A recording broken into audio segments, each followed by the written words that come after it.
ريمونتادا زملكاوية غير عادية.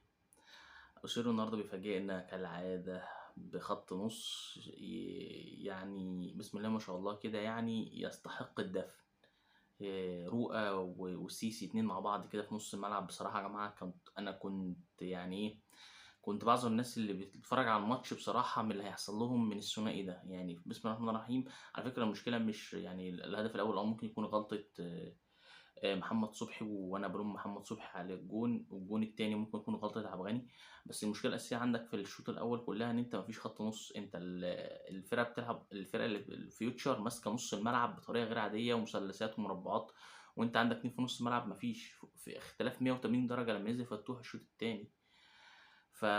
فكلمة السر في الماتش ده يا جماعة هو فتوح. زيزو عمل كل اللي عليه وتمام ومية مية، بس التحول كله كان في نص الملعب.